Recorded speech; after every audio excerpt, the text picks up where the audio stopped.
Saya menyebutkan di sini tentang keutamaan sholat. Yang pertama, sholat itu bisa mencegah pelakunya dari perbuatan keji dan mungkar. Artinya, rutinnya kita mengerjakan sholat wajib ataupun sunnah bisa menjadi tameng yang paling kuat menjauhkan kita dari perbuatan keji dan mungkar, perbuatan dosa dan maksiat. Sebagaimana Allah berfirman dalam surah Al-Ankabut, ya, surah nomor 29 ayat 45. A'udzu billahi minasyaitonir rajim. Utlu ma uhiya ilaika minal kitabi wa aqimis shalah. Inna salata tanha 'anil fahsya'i wal munkar wa ladzikrullahi akbar wallahu ya'lamu ma tasna'un. Yang artinya, bacalah apa yang telah diwahyukan kepadamu, yaitu Alkitab atau Al-Quran, dan dirikanlah sholat. Sesungguhnya sholat itu mencegah dari perbuatan-perbuatan keji dan mungkar, perbuatan yang Allah tidak sukai. Dan sungguhnya mengingat Allah, maksudnya sholat adalah lebih besar keutamanya dari ibadah-ibadah yang lain. Dan Allah mengetahui apa yang kamu kerjakan. Yang kedua, sholat merupakan amalan terbaik setelah 2 kalimat syahadat. Berdasarkan hadits Abdullah bin Mas'ud radhiyallahu anhu, beliau berkata, "Sa'altu Rasulullah sallallahu alaihi wasallam ayyul amali afdal? Qala as-salatu li waqtiha. Qala qultu thumma ay? Qala birrul walidain. Qala qultu thumma ay? Qala al-jihadu fi sabilillah." Aku pernah bertanya kepada Rasulullah SAW, amal apa yang paling afdal, yang paling besar pahalanya? Maka Nabi SAW menyebutkan yang pertama, yang paling afdal, yang paling Allah cintai, paling besar pahalanya, salat tepat waktu. Kemudian aku berkata, apalagi ya Rasulullah setelah itu? Beliau mengatakan bakti kepada kedua orang tua. Lalu aku berkata lagi, lalu apalagi ya Rasulullah? Maka Nabi SAW mengatakan jihad ke jalan Allah atau di jalan Allah. Salat ini teman-teman sekalian, di keutamaan yang selanjutnya adalah bisa membersihkan segala macam dosa-dosa. Jadi bisa mencegah dari kemungkaran, bisa juga membersihkan segala macam dosa. Diambil daripada hadits Jabir radhiyallahu anhu, dia mengatakan bahwasanya Rasulullah SAW bersabda, "Mathalus salawatil khamsi kamathali nahrin jarin ghamrin ala babi ahadikum yagtasilu minhu kulla yawmin khamsa marrat." Salat fardu yang 5 itu, subuh, duhur, asar, maghrib, isya, seperti sebuah sungai yang airnya mengalir deras di depan rumah atau depan pintu rumah seseorang di antara kalian. Ia mandi dari sungai tersebut sehari 5 kali. Dalam riwayat yang serupa kata Nabi SAW, bagaimana pendapat kalian kalau di depan rumah kalian, saya langsung ke terjemahnya saja, di depan rumah kalian ada sebuah sungai yang mengalir airnya dengan deras. Lalu seseorang di antara kalian mandi sehari 5 kali. Apakah tersisa kotoran di badannya? Maka berkatalah para sahabat, tentu tidak ya Rasulullah. Sehari mandi 5 kali di sungai deras, nggak ada kotoran badannya. Kata Nabi SAW, itulah perumpamaan 5 waktu sholat. Dia membersihkan dosa-dosa. Juga di dalam hadis yang lain, kalau sholat itu bisa menggugurkan dosa. Hadis yang masyhur dari Abu Hurairah radhiyallahu anhu bahwasanya Rasulullah SAW bersabda, "As-salawatul khams wal jum'atu ila al-jum'ah wa ramadan ila ramadan mukaffiratun ma bainahunna idza ijtunibatil kaba'ir." Artinya antara 5 waktu sholat, subuh ke duhur, duhur ke asar, asar ke maghrib, maghrib ke isya, isya ke subuh lagi, antara Jumat ke Jumat, antara Ramadan ke Ramadan, pembersihan dosa di antara keduanya kalau seseorang itu menjauhi dosa-dosa besar. Yang keempat, sholat adalah cahaya di dunia dan di akhirat. Jadi dia bisa memberikan cahaya dalam kehidupan kita. Di dunia dapat selalu petunjuk, dan juga di akhirat menjadi cahaya yang sangat terang. Sesuai dengan hadits Abdullah bin Amr radhiyallahu anhu, beliau mengatakan, Nabi SAW bersabda, "Man hafadha 'alaiha," tentang salat 5 waktu ya, "kanat lahu nuran wa burhanan wa najatan yaumal qiyamah, wa man lam yuhafidh 'alaiha lam yakun lahu nurun wala burhan wala najah wa kana yaumal qiyamati ma'a Qarun wa Fir'aun wa Haman wa Ubay bin Khalaf." Barang siapa menjaga 5 waktu sholat, gelisah dia kalau sudah mau azan, sibuk untuk segera menjaga sholatnya. Bersyukurlah teman-teman kalau kita termasuk ini, dan semoga insya Allah selamanya. Maka sholat itu akan menjadi cahaya dalam kehidupannya, bukti dan keselamatan baginya, bukti tentang keimanannya dan keselamatan baginya pada hari kiamat. Karena kita sudah tahu awal amal dihisab hari kiamat adalah sholat. Kalau dia bagus maka beruntunglah dia, kalau dia buruk maka rugilah dia. Dan barang siapa yang tidak menjaganya, maka ia tidak akan mendapatkan cahaya, bukti tentang imannya tidak ada, dan juga tidak mendapatkan keselamatan di akhirat. Dan pada hari kiamat orang yang tidak menjaga sholatnya akan dibangkitkan bersama Qarun. Anda tahu Qarun? Ya, salah satu dari kaum Nabi Musa tapi akhirnya mendukung Fir'aun untuk memerangi Nabi Musa alaihissalam. Allah berikan dia kekayaan sampai di Indonesia kita katakan harta karun. Ya. Allah tenggelamkan dengan hartanya. Masuk neraka. Fir'aun, Haman adalah kepala militer, menteri pertahanannya Fir'aun. Dan Ubay bin Khalaf. Ubay bin Khalaf ini salah satu orang Quraisy yang mati atau dari lemparan tombak Nabi SAW. Nabi tidak pernah membunuh. Tapi pada saat di perang Uhud dia berusaha untuk menggerakkan pasukan untuk menyerang kaum muslimin. Maka Nabi SAW meminta lembing dari Ali bin Abi Thalib. Kemudian melempar dari jauh. Kata Ali bin Abi Thalib saking kuatnya lemparan Nabi SAW sampai kami semua terpental. Lalu dilempar. Ubay bin Khalaf ini punya dari kepalanya sampai kakinya. Ya, semuanya besi. Cuma lubang matanya saja dan ada karet pemisah antara topi besinya sama baju besinya. Di situ ada celah kecil.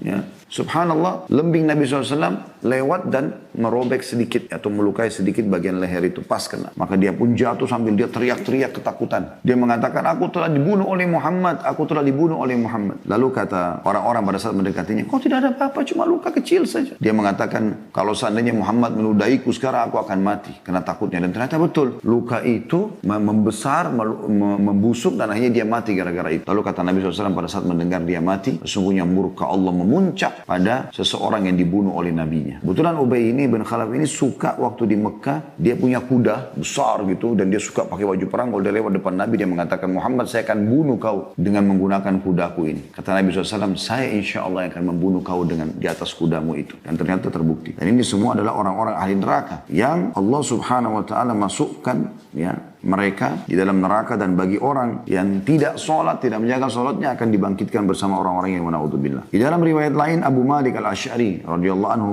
menyebutkan was-salatu nur, dan sholat itu cahaya dalam kehidupan. Juga hadis Buraidah radhiyallahu anhu bahwasanya Nabi SAW bersabda, "Basyiril masya'ina fi dhulmi ilal masajid bin nurit tam yaumal qiyamah." Berilah kabar gembira bagi orang yang berjalan ke masjid dalam keadaan gelap subuh hari, ya, bahwa ia akan mendapatkan cahaya yang sempurna pada hari kiamat. Jadi punya keutamaan sholat itu. Yang kelima, Allah mengangkat derajat dan menghapuskan. Allah mengangkat derajat dengan sholat itu sendiri. Sebagaimana sabda Nabi SAW dari hadis Thauban radhiyallahu anhu, "Alaikum bikathratis sujud, fa innaka la tasjudu lillahi sajdatan illa rafa'aka Allah biha darajah." Wa hatta anka bihal khati'ah. Yang artinya, perbanyaklah sujud. Karena kamu tidak sujud sekali saja untuk Allah, kecuali Allah akan angkat derajatmu. Satu kali sujud, satu derajat. Dan akan dibersihkan darimu satu dosa. Keman yang luar biasa. Yang keenam, sholat termasuk faktor yang paling utama membawa orang masuk ke dalam surga. Disebutkan dari hadis Rabi'ah bin Ka'ab al-Aslami radhiyallahu anhu. Beliau berkata, Kuntu abitu ma'a Rasulillahi sallallahu alaihi wasallam fa'ataituhu biwudu'ihi wa hajatihi. Faqala li, sal. Faqultu as'alaka murafaqataka fil jannah. Qala awa ghaira dhalik. Qultu huwa dhak. Qala fa'inni ala nafsika bikathratis sujud. Pernah satu malam aku bersama Rasulullah SAW lalu aku mendatangi beliau. Maksudnya untuk menemani beliau dan ikut sholat bersama beliau. Dengan membawakan air wudhu dan keperluan beliau untuk persiapan sholat malam. Sallallahu alaihi wasallam. Lalu beliau sallallahu alaihi wasallam berkata, mintalah sesuatu. Kau minta sesuatu. Kau butuh sesuatu. Maka sahabat ini pintar sekali, cerdas. Ya. Dia mengatakan, iya, aku meminta kepadamu agar aku nanti dapat bersamamu di surga. Di mana anda di surga, aku ada di situ. Maka kata Nabi SAW, ada permintaan lain. Dia mengatakan, itulah permintaan utama saya. Kata Nabi SAW, kalau begitu, tolong aku untuk mewujudkan keinginanmu itu dengan engkau memperbanyak sujud. Ini menandakan teman-teman sekalian, kalau sholat termasuk penyebab masuknya orang ke dalam surga di sini ya. Karena memang dengan banyak sujud berarti bisa masuk surga bahkan bersama Nabi alaihi salatu wassalam. Tentu hadis-hadis ini hadis sahih semua ya. Diriwayatkan oleh Bukhari, Muslim, Ahli Sunan dan seterusnya. Begitu juga teman-teman sekalian, kita masuk ke lebih dalam masalah tadi, makna yang kedua dari hadis ini yaitu pergi ke masjid ya. Anda kalau menuju ke masjid, melangkah, akan dicatat kebaikan, pahala sendiri, setiap langkahnya. Meninggikan derajat, menghapus dosa. Dalam hadis yang sahih dari Abu Hurairah radhiyallahu anhu bahwasanya Rasulullah SAW bersabda, "Man tatahhara fi baitihi, thumma masya ila baiti min buyutillah, liyaqdiya faridatan min faraidillah, kanat khutuwatahu ihdahuma tahuttu khati'a wal ukhra tarfa'u daraja. Barang sampai bersujud di rumahnya, lalu ia berjalan menuju ke salah satu dari rumah-rumah Allah untuk menunaikan salat fardu, maka yang satu langkahnya dari dua langkahnya akan menghapus dosanya, yang satu lagi akan meninggikan derajatnya. Hadis sahih riwayat Muslim. Juga sabda Nabi SAW, "Idza tawadda ahadukum fa ahsana al-wudu, thumma kharaja ila al-masjid, lam yarfa qadamahu al-yumna illa kataballahu azza wa jalla lahu hasana, wa lam yada' qadamahu al-yusra illa hattallahu azza wa jalla anhu sayyi'ah." Jika salah seorang di antara kalian berwudu, dia berwudu dengan baik dan benar, dia sempurnakan, lalu dia keluar menuju ke masjid, maka dia tidak mengangkat kaki kanannya untuk melangkah kecuali Allah menuliskan satu kebaikan setiap langkah. Setiap kaki kanan, ya, kita kan biasa angkat kanan, kiri di bawah. Kita angkat kiri, kanan di bawah gitu kan. Setiap diangkat kanan, maka dicatatkan satu pahala. Dan kaki kirinya, kalau diangkat maka menghapuskan satu dosa. Saya pernah coba teman-teman itu. Saya pernah kontrak sebuah tempat waktu itu di Makassar. Waktu awal-awal kami balik dari Madinah dulu. Awal saya menikah tahun 99. Saya kontrak sebuah rumah. Rumah itu berhadapan langsung dengan masjid. Jadi hanya ada ukuran mungkin 2 mobil pas ngepres di dalam sebuah jalan kecil gitu ya. Kalau kita hitung 2 mobil ngepres sekali, itu 2 di situ bisa. Cuma melangkah. Ya mungkin ukuran berarti sekitar 4 meter atau 4 meter setengah ya.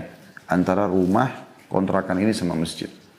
Saya pernah hitung dari pintu rumah, ya, dari pintu rumah. Saya pernah hitung dari pintu rumah, keluar, melangkah ke pintu masjid ya. Sampai pintu masjidnya, itu kurang lebih 50 langkah. Kurang lebih 50 langkah. Dan itu luar biasanya. Saya juga terkaget pada saat itu. Artinya, hanya dari pintu rumah, melangkah normal, 1, 2, 3, mungkin dari pintu rumah itu ke pagar sekitar mungkin 4 meteran juga barangkali ya, 3-4 meter.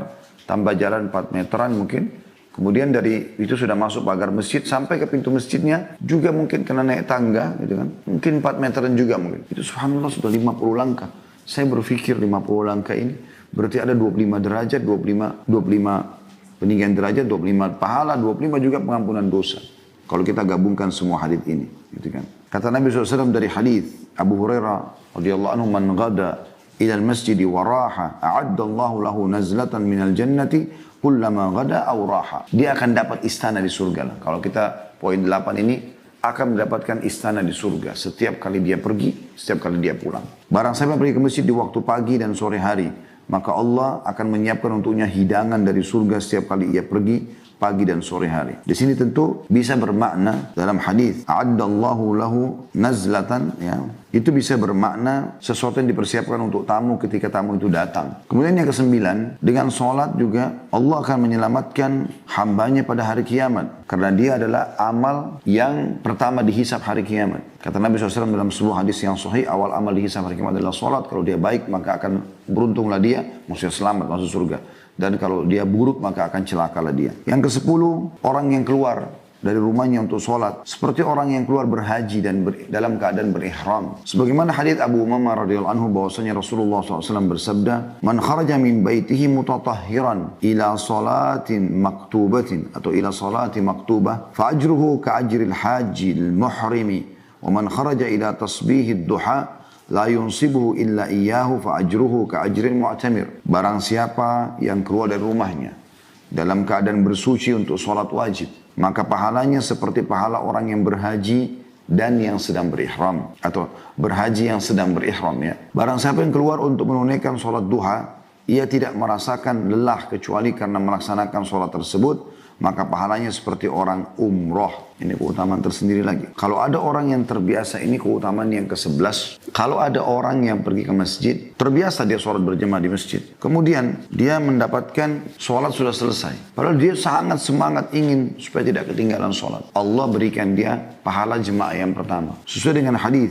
Abu Hurairah radhiyallahu anhu, bahwasanya Rasulullah SAW bersabda, "Man tawadda fa ahsana al-wudu, thumma raha fa wajada an-nas qad sallu, a'tahu Allah azza wa jalla mithla ajri man sallaha wa hadaraha la yang mithla ajri man sallaha wa hadaraha la yanqusu dzalika min ujurihim syai'a." Barang siapa yang berwudu dengan baik dan sempurna, dia sempurna wudunya, kemudian dia berangkat menuju untuk sholat berjamaah, namun dia mendapati orang-orang sudah selesai menunaikan sholat, maka Allah memberinya pahala orang ikut dan menghadiri sholat jamaah tersebut yang awal tadi. Ini tanpa mengurangi pahala orang-orang yang ikut berjamaah tadi. Utamanya yang besar sekali. Allahu Akbar.